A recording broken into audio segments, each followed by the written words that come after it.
अब फार्मूला तो आपको याद करना ही पड़ेगा, ठीक है, चाहे जितने भी इसमें फार्मूलाज यूज़ हो रहे हैं, चाहे हर क्वेश्चन में अलग यूज़ हो रहा है, जैसे भी है वो आपको यूज़ करना ही पड़ेगा। आपको याद रहेगा, आप याद रखेंगे तो आपका क्वेश्चन सॉल्व होगा, अदरवाइज कोई इसका सोल्यूशन नहीं है कि आपको फार्मूला जो है वो किस तरीके से आप लिख के साथ लेके जाएंगे, ऐसा कुछ नहीं होने वाला।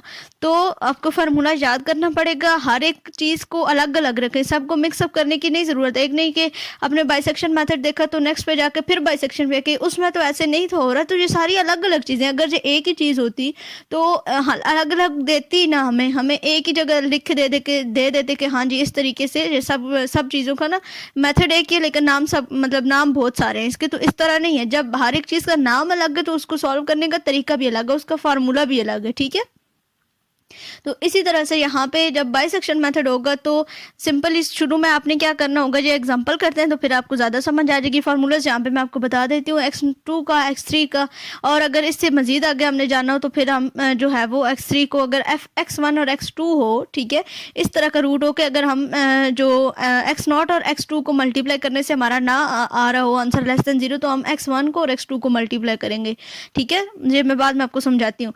तो उन दोनों को अगर मल्टीप्लाई करने से आ रहा हो तो देन जो हम x3 की वैल्यू फाइंड करेंगे वो हमारे पास क्या आएगा, x1 plus x2 divided by 2। I hope so कि ये चीज़ आपको समझ आ गई होगी, ठीक है। और यहाँ पे एक नोट दिया हुआ है कि हम जो वैल्यू पाई की यूज़ करते हैं वो 3.14 है, और रेडियन में ये काफ़ी मसला बना रहा था असाइनमेंट जब आई थी कि रेडियन में और डिग्री में। तो रेडियन में करने का सिर्फ सिंपल सा तरीका, जो आपका कैलकुलेटर है उसको आप रेडियन में सेट कर लें तो आपका आंसर जो है वो रेडियन में आना चाहिए। इसके अलावा कोई इसमें अलजबरा नहीं है कि किस तरह से रेडियन निकलेगा, ठीक है।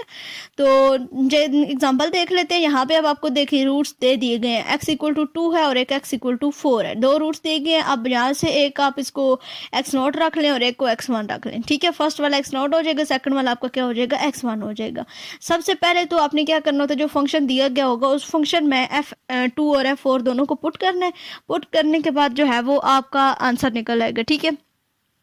ये आपका आंसर आ जाएगा। यहाँ पे f2 और f4 दोनों को पुट किया। अब यहाँ पे -9 आता था, हैंडआउट्स पे मिस्टेक थी। वही बात मैंने आपको पहले समझाई है कि अगर आपको हैंडआउट से नहीं समझ आ रही है, हैंडआउट्स पे अक्सर मिस्टेक्स होती हैं। अब जिसने लिखी है वो भी इंसान है, तो इंसान से गलतियाँ होती रहती हैं, तो उसको खुद से करें, ठीक है। उसको एक दफ़ा प्रैक्टिस लाजमी करें कि हैंडआउट्स पे जो है वो वाकई आ भी रहा है कि नहीं आ रहा। अगर नहीं तो उसको ठीक कर लें, ठीक है।